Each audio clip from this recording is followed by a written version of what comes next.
13.1 में जो अगला क्वेश्चन है, क्वेश्चन नंबर 8, इसको देखते हैं क्या कह रखा है। A die is thrown 3 times. Question number 8 करने से पहले ये दिमाग में बात रहे कि क्वेश्चन नंबर 6 के ऊपर आपको डिस्क्रिप्शन दे रखा है कि डिटरमाइन PE अपॉन F, यानी कि आपको उसने बता रखा है कि आपको हर क्वेश्चन में क्या फाइंड करना है, आपको फाइंड करना है PE अपॉन में F। क्वेश्चन नंबर 8 देखते हैं। क्वेश्चन नंबर 8 क्या कह रहा है, आपको कह रखा है a die is thrown 3 times. एक डाई को 3 बार उछाला गया। अगर एक डाई को अगर हम 3 बार उछालेंगे तो सैंपल स्पेस कितना बनेगा, पहले तो ये सोचिए कितना बनेगा सैंपल स्पेस, 6⁻³ तो 6 × 6 × 6 कितना आ जाएगा, 216, यानी कि 2166। अब आगे क्या पूछा उसको देखिए। क्वेश्चन में बोल रखा है E 4 appears on the third toss। 4 आना चाहिए थर्ड टॉस पे। अच्छा, यानी कि इसने बोल रखा है E का मतलब उसने क्या बोला है, 4 appears on थर्ड टॉस, पहले तो उसने ये बोला है। और दूसरे नंबर पर उसने क्या बोला है, दूसरे नंबर पर उसने बोला है F के बारे में। F क्या है बॉस, F के बारे में कह रखा है कि 6 and 5 appears respectively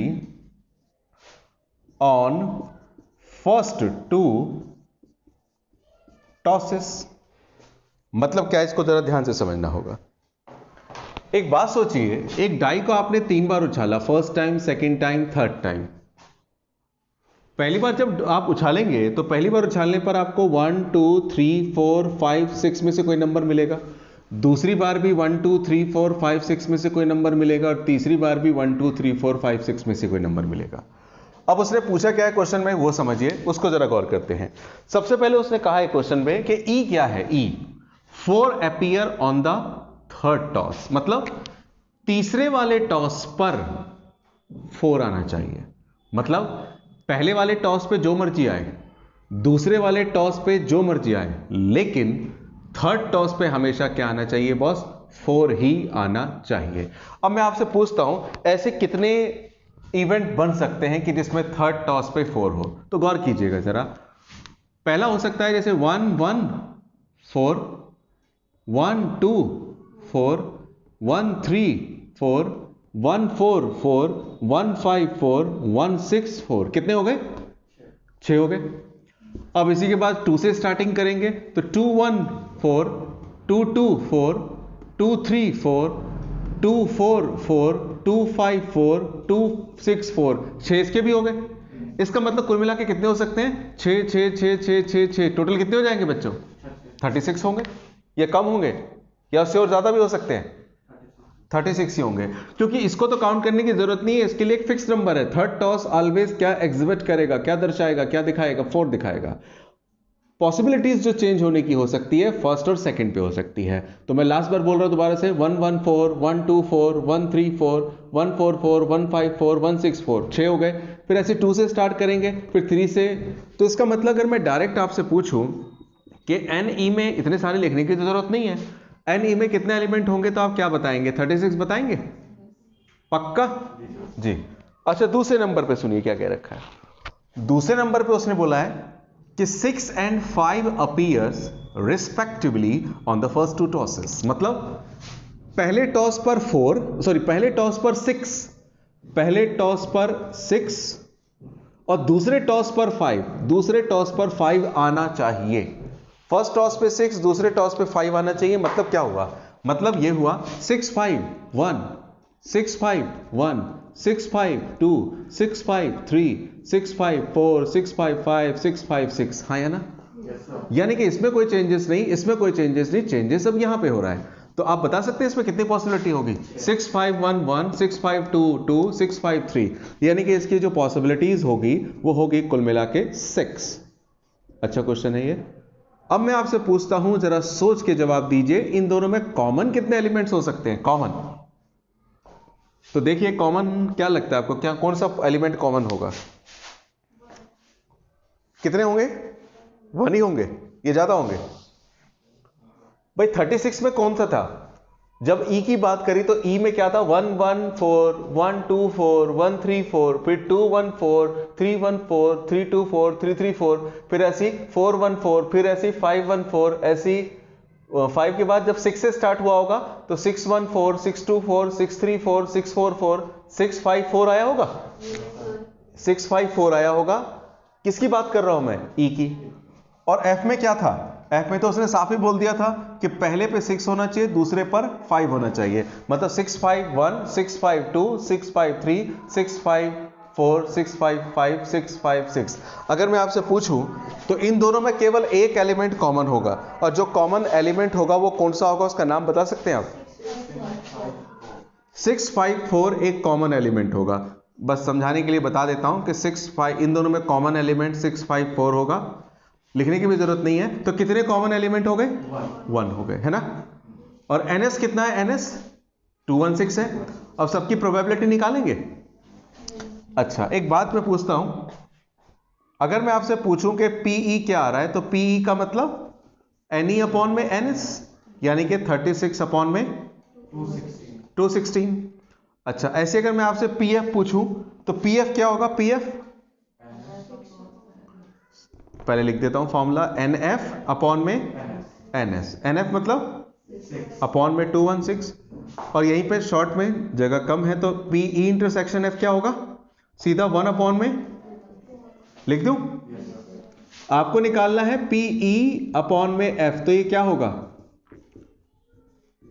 PE intersection F upon में F बच्चों। PE इंटरसेक्शन F की प्रोबेबिलिटी क्या निकली है?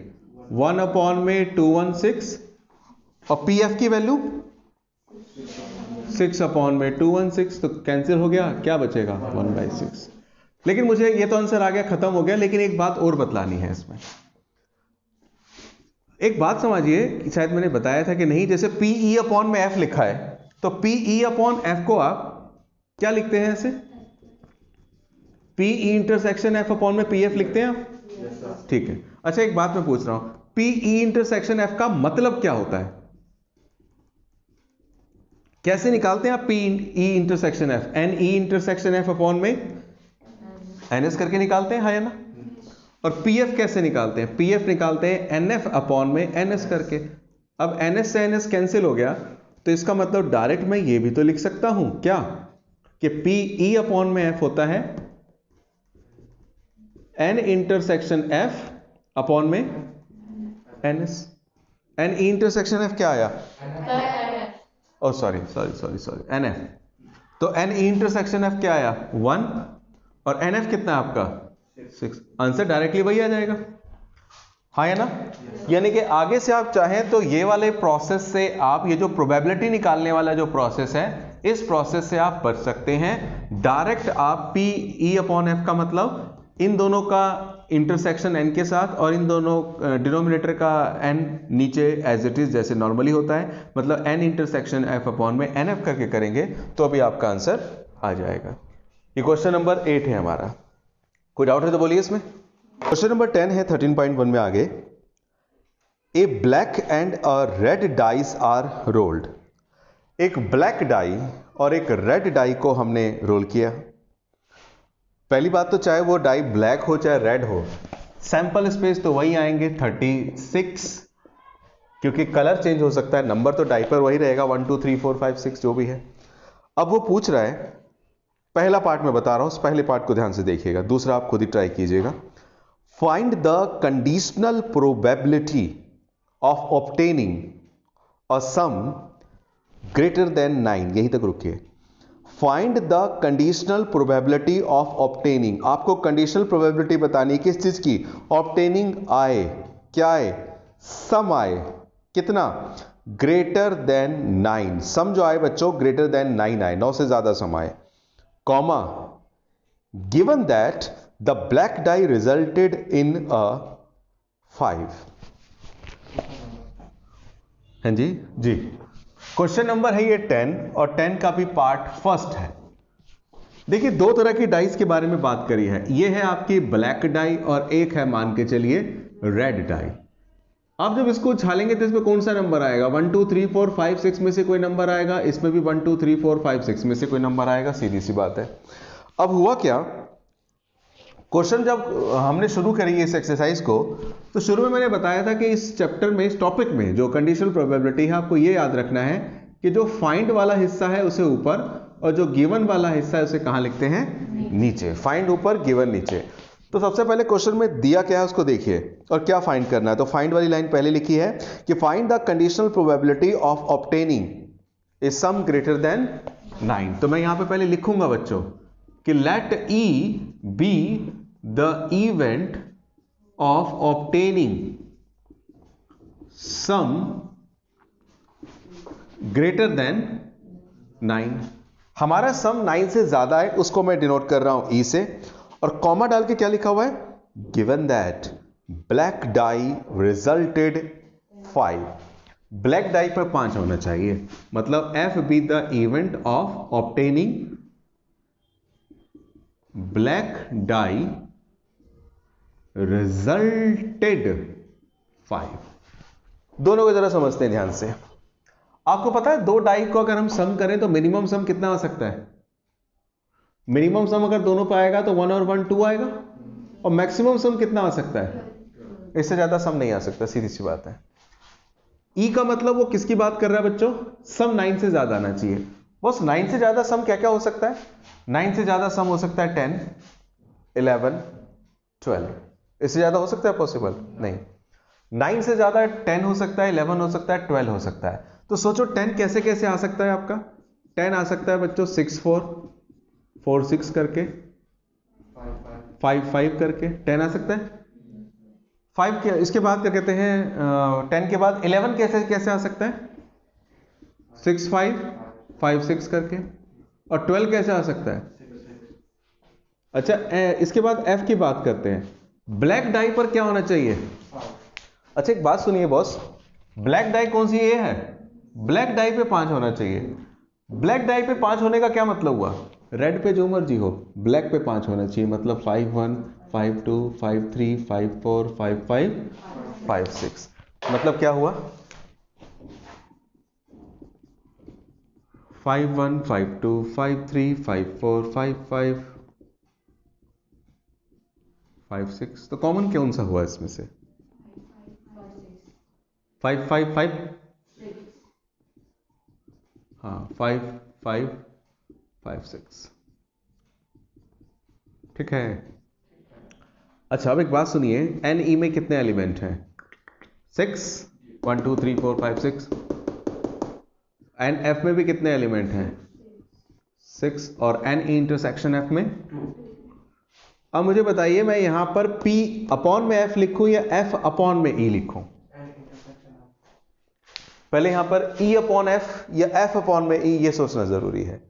जिसके साथ फाइंड लिखा है वो देखिए आपने फाइंड वाले को क्या नाम दिया है, E या F, और जिसके साथ गिवन लिखा उसको आपने क्या नाम दिया? For example let E be the event of obtaining sum greater than 9। ये शायद देखिए फाइंड के साथ है, गिवन के साथ है, चेक कीजिए जरा। फाइंड के साथ है, तो यानी कि ये फाइंड वाला पार्ट है और ये गिवन वाला पार्ट है। बस यही समझना है क्वेश्चन में, क्वेश्चन और कुछ नहीं है इस चैप्टर में, इस टॉपिक में। फाइंड है आपका E और गिवन क्या है? F। P E upon F को डायरेक्ट लिख सकते हैं क्या? N E intersection F upon में NF। N E intersection F का क्या मतलब होगा?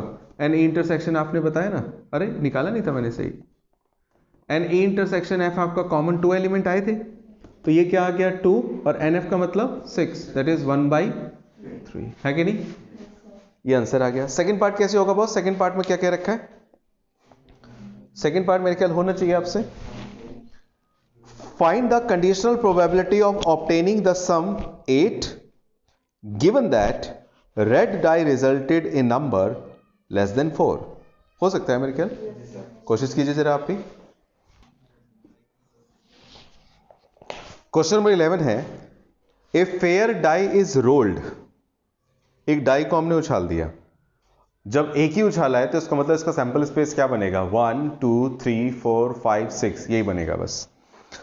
तो कह रखा है a fair die is rolled, consider E135 F23 G 2345, मतलब उसने E बोल के दिया है, E दिया है 1 3 5, F दिया है उसने 2 3 और G दिया है उसने 2 3 4 एंड 5। फाइंड, आपको ये सब चीजें फाइंड करनी है। ये सब चीजें तो कोई खास नहीं है, लेकिन उससे पहले एक बात मैं पूछता हूं कि बताइए यहां पर NE में कितने एलिमेंट होंगे? 3 एलिमेंट होंगे। NF में कितने एलिमेंट होंगे? और NG में कितने एलिमेंट होंगे? अच्छा, एक चीज और बता दीजिए लगे हाथ तो अच्छा रहेगा। अगर मैं आपको यहां पे कहूं कि E इंटरसेक्शन F निकालिए, तो E इंटरसेक्शन F में कौन कौन से एलिमेंट आएंगे? E इंटरसेक्शन F में एलिमेंट आएंगे, एक ही आएगा? अरे यार, E इंटरसेक्शन में एलिमेंट आएगा 3। अच्छा, F इंटरसेक्शन G में, बस पूछ रहा हूं। 2 और 3। अच्छा जी, और E इंटरसेक्शन G में 3 और 5। तो अब बताइए, मैं यहां पे लिख देता हूं, आप अपना लिख लीजिएगा कॉपी में सही से। NE NF NG। NE intersection F क्या होगा? NE इंटरसेक्शन F में 1 एलिमेंट है। NF इंटरसेक्शन G, उसमें कितने एलिमेंट है? और NE इंटरसेक्शन G, इसमें कितने एलिमेंट है? 2। अब क्या क्या पूछा है जरा क्वेश्चन में देखिएगा। सबसे पहले नंबर पे फटाफट करते हैं। सबसे पहले नंबर पे उसने क्या पूछा है बच्चों? उसने सबसे पहले नंबर पे पूछा है PE अपॉन में F। मैं ऐसे लिख देता हूं इस बात, PE अपॉन F को मतलब मैं डायरेक्ट क्या लिख सकता हूं? NE इंटरसेक्शन F अपॉन में NF। NE इंटरसेक्शन F किसके बराबर है? NE इंटरसेक्शन F कहां गया? NE इंटरसेक्शन F है 1 के बराबर, और NF आपका 2, ये आपका 1/2 आ गया। इसका सेकंड पार्ट उसने क्या पूछा है? PF अपॉन में E, ये तो हो ही जाएगा। PF अपॉन में E का मतलब क्या हुआ? वही F इंटरसेक्शन E या E इंटरसेक्शन F अपॉन में NE। तो कॉमन क्या था? 1, और NE में 3। दूसरे नंबर पे क्या पूछा बच्चों उसने? PE अपॉन G पूछा है। PE अपॉन में G मतलब क्या होगा बच्चों इसका? NE इंटरसेक्शन G, इन दोनों का इंटरसेक्शन ऊपर और नीचे क्या आएगा? NG। NE इंटरसेक्शन G क्या होगा? NE इंटरसेक्शन G 2 और NG 4, क्या आएगा? 1/2। सेकेंड पार्ट क्या है? G अपॉन में E, तो PG अपॉन में E ये किसके इक्वल होगा? G इंटरसेक्शन E, या कह लीजिए E intersection G NE। E intersection G क्या होगा? वही जो ऊपर था 2, और NE का मतलब मेन तो अब तीसरे पे आती है बात, यहां पर आते हैं। उसने पूछा बच्चों इसके बाद NE यूनियन F अपॉन में G। ध्यान दीजिएगा, P E यूनियन F लिखा है और अपॉन में फिर G लिखा है। इसका मतलब क्या हुआ? दोनों का इंटरसेक्शन में ऊपर लिखूंगा। जैसे G अपॉन E था तो G और E का इंटरसेक्शन, F अपॉन में E था तो E और F का इंटरसेक्शन। यहां पे क्या होगा बच्चों? ये अपॉन में ये लिखा है, इसको मैं एक तरह से क्या लिख सकता हूं? इसको ऐसे लिख के बता देता हूं, E यूनियन G अपॉन में, सॉरी E यूनियन F लिखा है और अपॉन में G। तो ये क्या बनेगा प्रॉपरली? ये क्या बन जाएगा? इन दोनों का इंटरसेक्शन ऊपर, मतलब NE union F intersection G और अपॉन में NG। यही होगा बच्चों। अगर गौर करें तो यही तो होगी बात, दोनों का इंटरसेक्शन ऊपर, इसके और इसके बीच में इंटरसेक्शन ऊपर और इसका N नीचे। हमारे पास NG तो है, ये रहा NG, क्या नहीं है? हमारे पास E यूनियन F नहीं है और फिर E यूनियन F का G के साथ इंटरसेक्शन भी नहीं है। तो उसका इंटरसेक्शन कैसे निकालेंगे वो समझते हैं जरा। ये दिखाई दे रहा है? हाँ, एक बात बताइए, अगर मैं आपको कहूं कि E यूनियन F निकालिए तो E यूनियन F क्या आएगा? E यूनियन F, यूनियन का मतलब होता है दोनों ग्रुप के डाटा को मर्ज कर देना, इकट्ठा कर देना। तो दोनों डाटा के ग्रुप को इकट्ठा कर देना, लेकिन जो रिपीट हो रहा है उसको बार बार नहीं लिखना, केवल एक बार लिखना। अब मैं कहता हूं ई यूनियन एफ निकालिए, तो ई यूनियन एफ कहां पर होगा? ई यूनियन एफ, ई ये रहा, एफ ये रहा, दोनों को ऐड कर दीजिए, तो 1 आएगा, 2 आएगा, 3 आएगा, 3 तो है ही, और समझते हैं आपको एन यूनियन एफ का इंटरसेक्शन निकालना है, किसके साथ? आ जाएगा शायद, यानी कि हमें इसके बाद क्या चाहिए? ई यूनियन एफ और फिर इंटरसेक्शन जी के साथ। तो बच्चों एक बात समझो, इंटरसेक्शन का मतलब एन यूनियन एफ किसके इक्वल है? थोड़ा सा मैं लिख दूं, आसान पड़ेगा। ई यूनियन एफ, ई यूनियन एफ किसके इक्वल है? 1 2 3 5, और इंटरसेक्शन जी के साथ, जी में कौन है? 2 3 4 5। तो जरा मुझे बताओ दोनों में कॉमन क्या आएगा? 2 आएगा, 3 आएगा, अच्छा 3 एलिमेंट कॉमन आ जाएंगे। इसका मतलब यह है कि एन ई यूनियन एफ और इंटरसेक्शन जी में कितने एलिमेंट आ जाएंगे? 3 आ जाएंगे। तो यहां पे मेरे को सलाह दीजिए, मैं यहां पे क्या लिखूं? N E union F intersection G, N E union F intersection G के बदले 3 एलिमेंट आएंगे, और नीचे एन जी में कितने एलिमेंट है?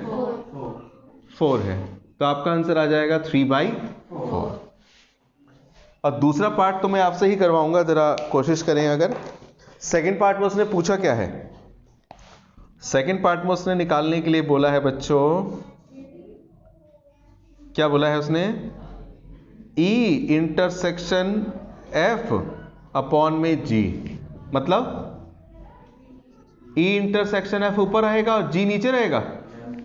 तो अगर इसको लिखना चाहे डायरेक्टली तो क्या लिखेंगे फॉर्मूले के बेस में? एन जी तो नीचे रहेगा बच्चों, और ऊपर क्या आएगा? इन दोनों का इंटरसेक्शन, यानी कि ई यूनियन एफ तो रहेगा ही रहेगा, उसका इंटरसेक्शन किसके साथ? जी के साथ। तो मुझे जरा बताइए, क्या बताइए, ई इंटरसेक्शन एफ का जी के साथ इंटरसेक्शन में कितने एलिमेंट आ जाएंगे? मैं थोड़ा सा यहीं पे आपसे रफली निकलवा लूं, जगह मेरे पास कम है। जैसे मैं आपको कहूं कि ई इंटरसेक्शन एफ इंटरसेक्शन जी के एलिमेंट, ई इंटरसेक्शन एफ के एलिमेंट क्या है? ई इंटरसेक्शन एफ के एलिमेंट, ओहो एक ही एलिमेंट है 3। फिर इंटरसेक्शन जी क्या है बच्चों? जी 2 3 4 5। तो भैया कॉमन क्या आएगा दोनों में? इसमें और इसमें कॉमन 3 आएगा। तो N E intersection F intersection G में कितने एलिमेंट आएगा? 1। तो इसमें एलिमेंट आ जाएगा कितना? यहां पर जो हमने लगाया 1 आएगा, इन दोनों का कॉमन 1, और एन जी में कितना आएगा? पता तो चल रहा है ना मैं क्या कह रहा हूं? जी, ये आपका आंसर आएगा इसका।